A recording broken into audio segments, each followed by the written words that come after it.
तो friends, hello, कैसे हैं आप लोग। चलिए आज स्टार्ट करते हैं हम लोग जो है new lesson gravitation.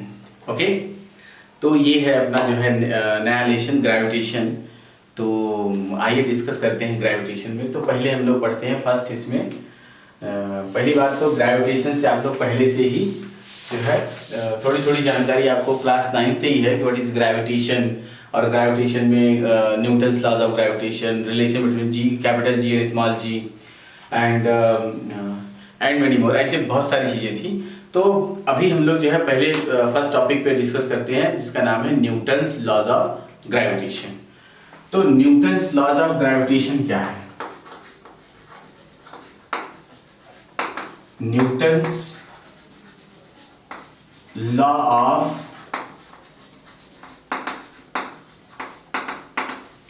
Gravitation.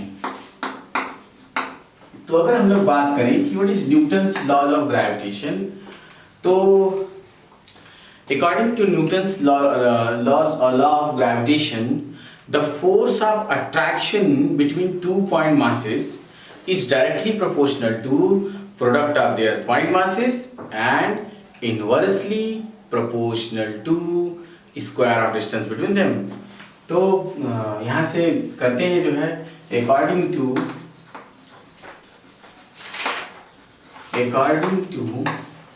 Newton's law of gravitation, Newton's law of gravitation, ठीक है, ये न्यूटन्स लॉ ऑफ ग्रेविटेशन, ठीक।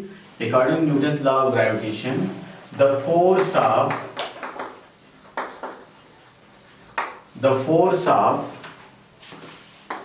attraction between two point masses is directly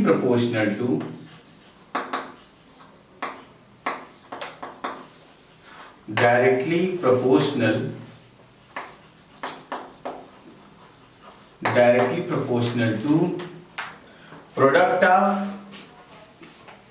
according to Newton's law of gravitation, the force of attraction between two point masses is directly proportional to product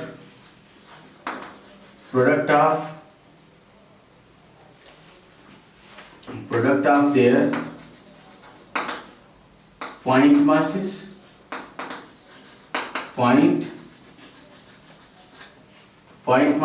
and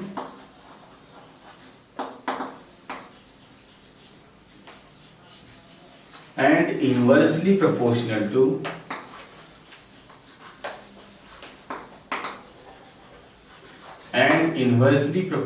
to square of distance between them, square of distance between them। Okay, तो ये रहा जो है Newton's laws of gravitation. इसका मतलब कि जब यहाँ पे कोई दो पॉइंट मास हो, चलिए आइए देख लेते हैं। Point masses m1 and second point mass क्या हो m2, और उनके बीच की जो डिस्टेंस हो क्या हो r हो। पॉइंट मासेस मतलब बहुत ही पॉइंट साइज, छोटे छोटे मासेस ऐसा। तो इसीलिए जब भी हम लोग थोड़ा एक्सटेंडेड ऑब्जेक्ट की बात करते हैं तो उसके सेंटर से दूसरे ऑब्जेक्ट के सेंटर तक की डिस्टेंस लेते हैं। तो ऐसा माना जाता है, जैसे कि हम लोग इसके पहले पढ़ा जो है सेंटर ऑफ मास। तो सेंटर ऑफ मास में आपको बताया गया कि तो मतलब where there all masses is to be concentrated, मतलब कि किसी भी सिस्टम का वो पॉइंट जहाँ पे सारा मास उसका क्या होता है, कंसंट्रेट होता है, उसे सेंटर ऑफ मास कहते हैं। तो ऐसा ही जो है कि ये पॉइंट मासेस पहले से ही कह रहा है, इसका मतलब कि ये इतने छोटे हैं कि इनसे इनके बीच की डिस्टेंस डायरेक्ट हमें पता चल रही है। एक्सटेंडेड होगा तो सेंटर लेना है। तो दैट इज यहाँ से that is f is proportional to m1 into m2 and f is proportional to 1 by R square और F is proportional to m1 into m2 by R square और F equals to capital G m1 m2 by R square. ये आया Newton's laws of gravitation where capital G is called proportionality constant and also known as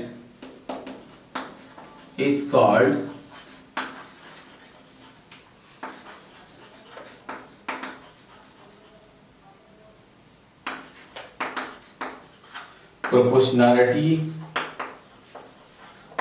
constant and also known as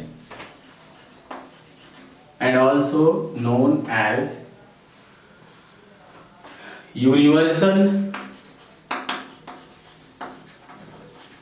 gravitational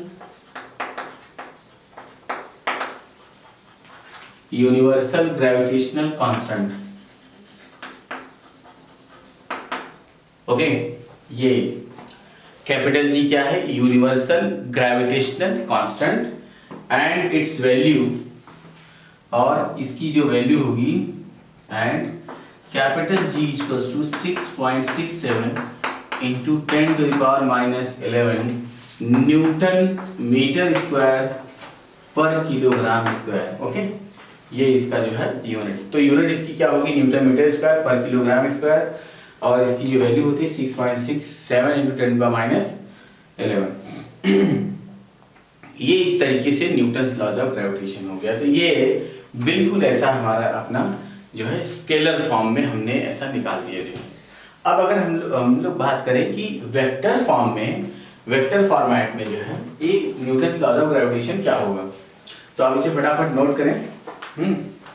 vector form की अगर हम लोग बात करें तो vector form में क्या होगा कि हम लोग जो है अभी एक्स वाई प्लेन लेकर के वहां दो मासेस m1 और m2 रखा जाएगा और उनका जो है ओरिजिन से पोजीशन वेक्टर लेंगे।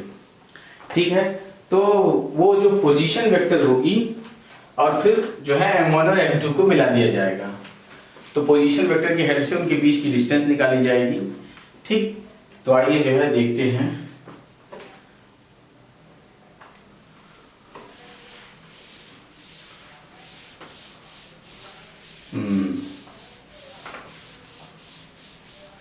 अब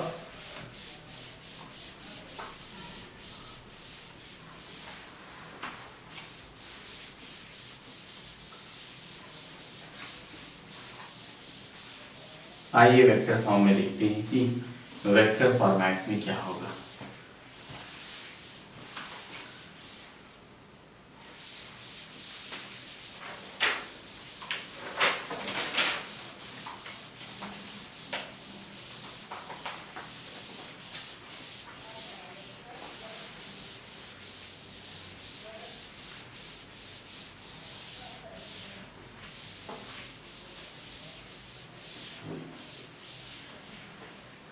ओके, तो यहां से हम लोग जो है एक्स वाई प्लेन लेते हैं। You just imagine this is your point mass m1 having position vector is vector r1 and this is point mass m2 having position vector is r2। Okay, and this is your position point, मतलब it is situated at point A and it is situated at point B। तो यहाँ से अगर आप देखें तो हमने जो है A से B को ऐसा मिलाया जो है, और यहाँ और अच्छे से अगर आप ध्यान से देखें तो force applied by M1 on M2 is क्या? Attractive. Force applied by M1 on M2 is attractive force, क्योंकि वो अपनी तरफ अट्रैक्ट करेगा। तो ये हो जाएगा M21, और इसी टर्म में force applied bye M2 on M1 is also attractive, ये हो जाएगा F12। ठीक है, लेकिन जो ये वेक्टर था ये ऑलरेडी क्या था? R12। ये वेक्टर क्या था? R12। ठीक है, बिल्कुल क्लियर कट, एकदम ध्यान से, इसलिए मैंने अलग अलग कलर यूज किया है। ये क्या है, R12, ये वेक्टर ए से बी की तरफ जा रही है। ठीक है, तो फिर ये ए बी जरा देख लेते हैं कि आएगा कैसे जो है। तो आप देखें तो ये हेड है और इसका जो है कोई दूसरा वेक्टर उसका टेल यहाँ कनेक्ट है और थर्ड वेक्टर इसका रिजल्टेंट। तो इसका मतलब R1 प्लस ये A B, R1 plus A B is equals to क्या, R2। Therefore vector A B is equals to R2 minus R1 is equals to R21। मतलब ये बताता है कि अगर हम लोग जो है फोर्स लेते हैं, किस पर फोर्स लेते हैं, अगर हम लोग ये बात करें कि ये जो फोर्स है ये कौन सी डायरेक्शन रिप्रेजेंट करे, मतलब अगर ये R21 आ रहा है, इसका मतलब कि जो है 2 to 1 जा रहा है ये जो है। लेकिन अगर हम फोर्स की बात करें, जैसे कि हम लोग बात करें कि सिंस F21, तो F21 की डायरेक्शन क्या है, ये है, बट F21 फोर्स है, force applied by mass M1 on M2। तो डायरेक्शन इसकी क्या है, अट्रैक्टिव है। और जो वेक्टर है वो वेक्टर किधर है, वो वेक्टर है R21। मतलब अगर हम लोग इसको देखें तो ये आ जाएगा G M1 M2 अपान, ठीक है, अपान क्या हो जाएगा R12 का स्क्वायर इनटू। अब हम लोग जो फोर्स ले रहे हैं वो क्या है, F21, ये इधर है लेकिन ये वेक्टर इधर है, तो इसका जो कैप होगा वो R12 कैप है, मतलब यूनिट वेक्टर। तो यहां से अगर मैं ये R12 लगाता हूं जो है R12, तो ये इसके अपोजिट है। R12 जो ये वेक्टर मैंने ऐसा लगाया, ये सीधे इसके अपोजिट है, ठीक है, ये एक दूसरे के जो है अपोजिट है।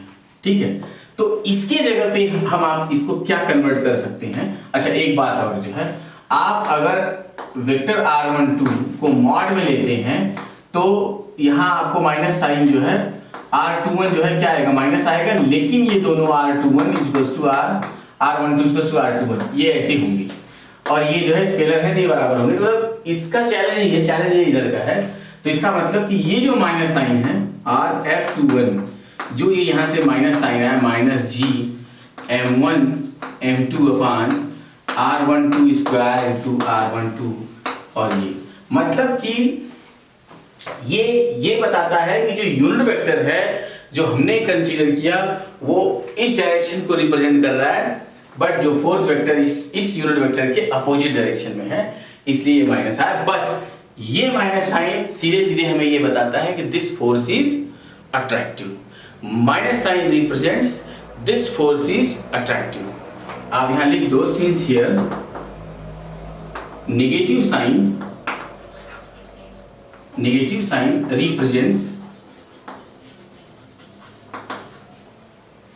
represents force is attractive.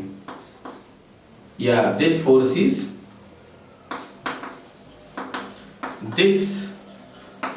is attractive.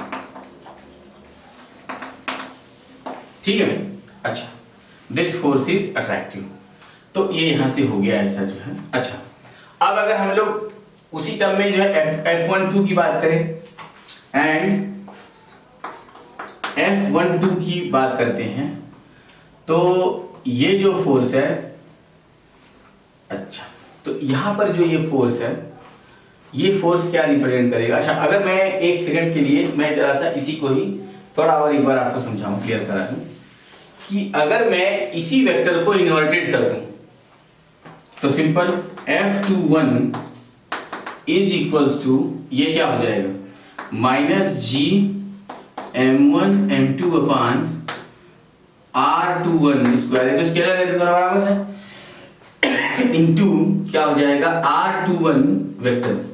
जैसे ही मैं पोजीशन चेंज करूंगा यहाँ एक माइनस साइन आ जाएगा, माइनस माइनस क्या हो जाएगा प्लस हो जाएगा, और F21 इज इक्वल्स टू क्या आ गया G M1 M2 अपान R21 square into R21 square cap, sorry R21 क्या है ये जो है कैप है, ये यहाँ पर भी कैप है, ठीक है।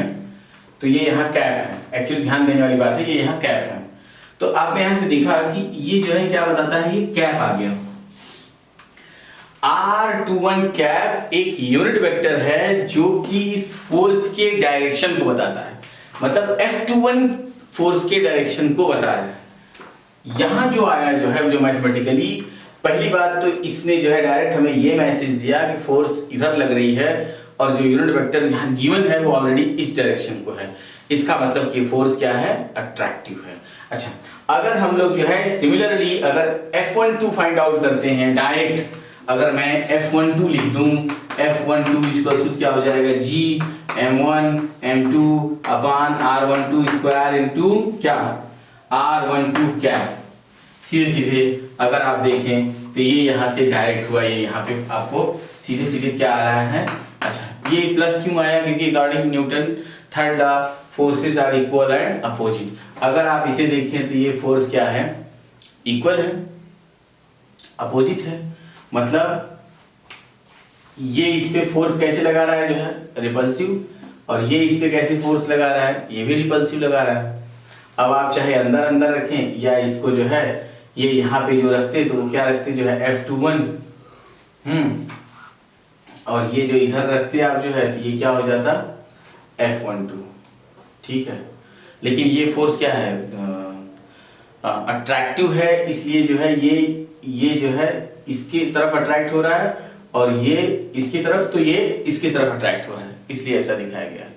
यहाँ फोर्स क्या है, अट्रैक्टिव है, नॉट रिपल्सिव। ये रिपेल नहीं करते, ये सिर्फ क्या करते हैं, अट्रैक्ट करते हैं, इसीलिए देखिए फोर्स ऑफ अट्रैक्शन दिखाया गया है। ओके, तो ये यहाँ से आपको ऐसा दिख रहा है। अच्छा, अब यहाँ से अगर देखा जाए कि since F12 is equals to, अगर मैं F21 की बात करूं तो F21 क्या है, उसकी जस्ट अपोजिट। तो यहाँ से एक बात साबित हो गई कि hence this force is also consistent with Newton third law. तो ये न्यूटन थर्ड लॉ को भी रिप्रेजेंट करता है कि they are equal and opposite direction. ये इस पर जितना फोर्स ऑफ अट्रैक्शन लगाएगा उतना ही ये इस पर force of attraction opposite direction को लगाएगा जो है। तो ये इसका जो है वेक्टर फॉर्मेट हो गया। तो आप इसे नोट करें, आपको बहुत ही अच्छे से क्लियर हो जाएगा ये, है ना। और आगे चल के न्यूमेरिकल आप सॉल्व करते रहेंगे, आपको बातें क्लियर होती चली जाएंगी, ठीक है। तो सबसे मोस्ट इंपॉर्टेंट होता है न्यूमेरिकल को सॉल्व करना।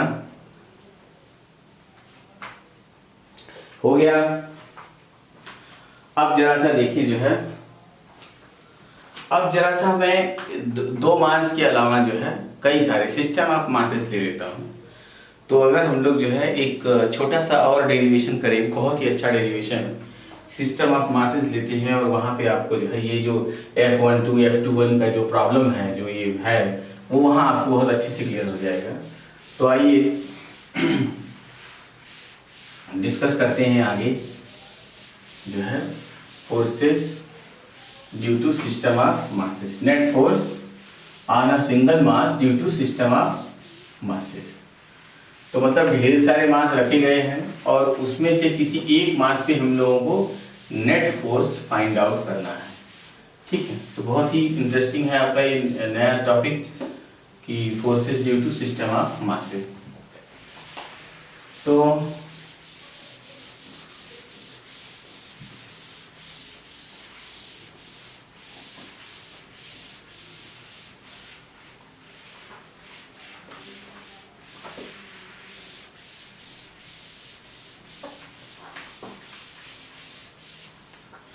ठीक है, अब बात करते हैं कि मान लेते हैं कि कोई एक जो है मास है जिस पर जो है मतलब यहाँ पे कई सारे मासेस हैं और जिस पे कई सारे मतलब फोर्स लग रहे हैं। ऐसा इमेजिन करते हैं एक मास है यहाँ M1 जिस पर एक जो है दूसरा मास क्या है M2, ये अट्रैक्टिव फोर्स लगाता है, और एक जो है थर्ड मास है ये जो है M3 हो गया, और एक अगर ये M1 है तो, और इधर एक फोर्स और है, ये क्या है m4 है। ऐसे ऐसे जो है इधर 3 जो है हमारे क्या हो गए, मासेस हो गए।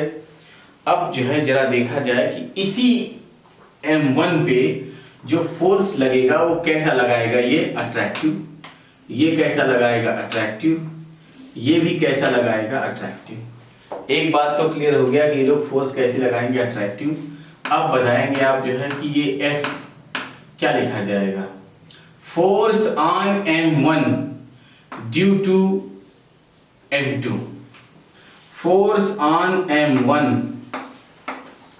Due to M3, force on M1 due to M4।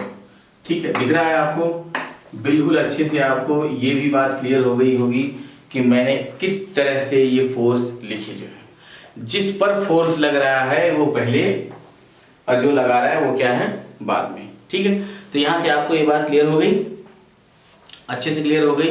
तो आइए जो है आगे बढ़ते हैं। तो therefore net force, hence the net force, hence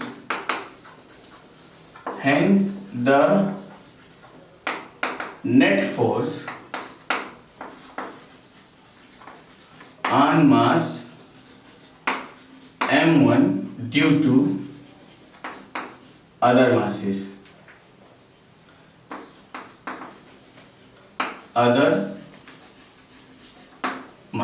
therefore F net equals to F12 plus F13 plus F14, ऐसा हो गया। और vector F is equals to क्या हो जाएगा, G M1 M2, बहुत अच्छे से, G M1 M2 अपान। ठीक है, अब रही बात जो है इनके फोर्स बताने की। तो अभी इसके पहले मैंने बताया था कि जब मैंने F21 लिया था तो वहां R12 कैप आया था, तो फिर जब मैंने उसको R12 कैप किया था तो वही क्या हो जाता है, पॉजिटिव हो गया था। तो जो फोर्स जैसा है अगर उसी का के जैसा मैं यूनिट वेक्टर बनाऊं तो क्या बताएगा, पॉजिटिव। तो ये यहां से क्या हो जाएगा, 12 है तो ये R12 square into R12 cap plus G M1 M3 अपान R13 square into R13 cap plus G M1 M4 अपान R14 square into R14 cap. ये इसका जो है नेट फोर्स हो गया। ओके, तो इसको आप नोट करें, बहुत ही अच्छा जो है नेट फोर्स कैसे निकालेंगे इसका मेथड ये है। अब जरा सा इसको और अच्छे से आप देखें और सॉल्व करें। तो यहाँ से G और M1 कॉमन हो जाएगा, लेकिन उससे कुछ खास फायदा नहीं है, इसलिए जो है आपके लिए ये सबसे अच्छी बात है समझने लायक जो है। ये क्या है, नेट फोर्स है, net force on mass M1 due to other masses which is present in the system. ये भाई 4 मासेस का सिस्टम है जिसपे नेट फोर्स बताया गया है। हो गया, तो ये इस तरह से जो है आप जो है नेट फोर्स को बताना सीखेंगे और समझेंगे।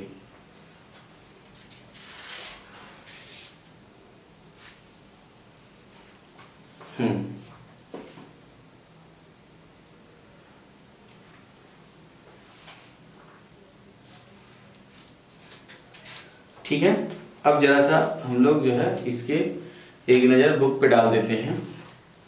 तो बुक क्या कहता है कि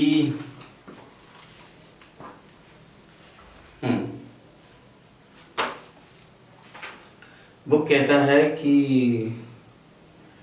the gravitational force between two bodies is 1 Newton if distance between them is double, what will be the gravitational force between them। अगर उनकी हम लोग जो है फोर्स क्या कर देते हैं, सॉरी उनके if the distance between them is double, अगर उनके बीच की डिस्टेंस को डबल कर देते हैं तो उनके बीच क्या फोर्स रह जाएगा। पहले 1 न्यूटन था, बाद में क्या रहेगा। बहुत ही आसान, ये तो क्लास 9 के जैसे क्वेश्चन लग रहे हैं, लेकिन फिर भी एज पर आवर डील कि हम लोग जो है पूरा स्टेट बोर्ड यहाँ करेंगे। अब चाहे वो इजी हो और चाहे वो कैसा भी हो, बस बहुत ज़्यादा इजी ना हो। और ये पहला सवाल है इस लेसन का, इसलिए छोटा सा क्वेश्चन कर लेते हैं। इसने कहा कि अगर कोई दो मास हो, ठीक है, उनके बीच की डिस्टेंस r हो, तो F = G m1 m2 अपान r स्क्वायर की वैल्यू कितनी आ रही, 1 न्यूटन आ रही। और फिर अगर यही r को क्या कर दिया जाए, 2r कर दिया जाए, तो फोर्स कितना होगा। F' = G, मास तो वही रहना है, बस r की जगह 2r का क्या होगा, स्क्वायर होगा। और ये आ जाएगा 1/4 G m1 m2 अपान r स्क्वायर, और इसकी वैल्यू पूरी की 1 न्यूटन है, तो ये 1/4 0.25 ऑफ F, ठीक है ना, या इतना न्यूटन। तो F' अभी फोर्स कितना रह जाएगा, 0.25 ऑफ न्यूटन, मतलब 1/4 टाइम्स, 4 गुना क्या हो जाएगी, घट जाएगी। ठीक है, तो आपने नोट किया जो है ये आपका क्या हो गया, फोर्स हो गया। क्लियर।